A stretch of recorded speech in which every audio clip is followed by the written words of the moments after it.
வணக்கம் மக்களே. இந்த ரியல் பிளாஸ்ட் ஆமாங்க, இந்த ரியல் பிளாஸ்ட் மூவ்மெண்ட் சோசியல் மீடியால இப்ப போயிட்டு இருக்கு. என்னன்னா, நம்ம சன் பிக்சர்ஸ் வந்து மங்காத்தா ரிலீஸ் அபிஷியலா கன்ஃபார்ம் பண்ணிருக்காங்க. ஆல்ரெடி பொங்கல் ரேஸ்ல ஜனநாயகனும் பராசக்தியும் கிளாஸ்ல இருக்காங்க. கடைசியா தான் வந்தாரு விநாயக் அப்படின்ற மாதிரி, கடைசியா தான் வந்தாரு நம்ம ஏகே. ஆமா, சன் பிக்சர்ஸ் வந்து ஸ்டே டியூன் அப்படின்ற அப்டேட் வந்து இப்ப போட்டிருக்காங்க. மேபி ரிலீஸ் டேட்டை வந்து அவங்க கூடிய சீக்கிரம் அறிவிச்சிருவாங்க. மேபி வர நியூ இயர்க்கு அப்படி இல்லைன்னா வந்து அப்கமிங் டேஸ்ல வந்து அவங்க அறிவிக்க கண்டிப்பா வாய்ப்பு இருக்கு. சோ மங்காத்தா ரீரிலீஸ் ஜான்ல வருதுன்னு சொன்ன உடனே நிறைய பேர் வந்து டிஎம்கே பாலிடிக்ஸ் பண்ணுது. தளபதி அவர்களோட கடைசி படத்தை வேணும்னே வந்து ஓட விடாம பண்ணுன்னு சொல்லிட்டு பராசக்தியும் வந்து முன்னாடியே கொண்டு வராங்க. அதனாலதான் வந்து மங்காத்தாவும் ரீரிலீஸ் பண்ணாங்கன்னு சொல்லியிருந்தாங்க. ஒருவேளை இருக்குமோ?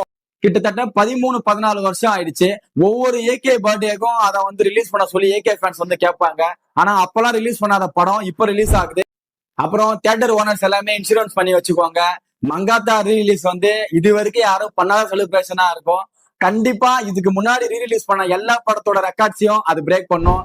எது எப்படியோ இது டிஎம்கே பாலிடிக்ஸா அப்படி இல்லைன்னா வந்து படத்தை வேணும்னே விடுறாங்களா அதெல்லாம் எனக்கு தெரியல. ஆனா ஏகே ஃபேன்ஸுக்கு பயங்கரமா செலிப்ரேஷன் இருக்கு, அது மட்டும் கண்டிப்பா உறுதி. ஜனநாயகனையும் பாருங்க, பராசக்தியும் பாருங்க, மங்காத்தாவை கொண்டாடுங்க. நன்றி. நான் உனக்கு தர்றது சோறு இல்ல தம்பி, இம்ப்ரமேஷன் இஸ் வெல்த்.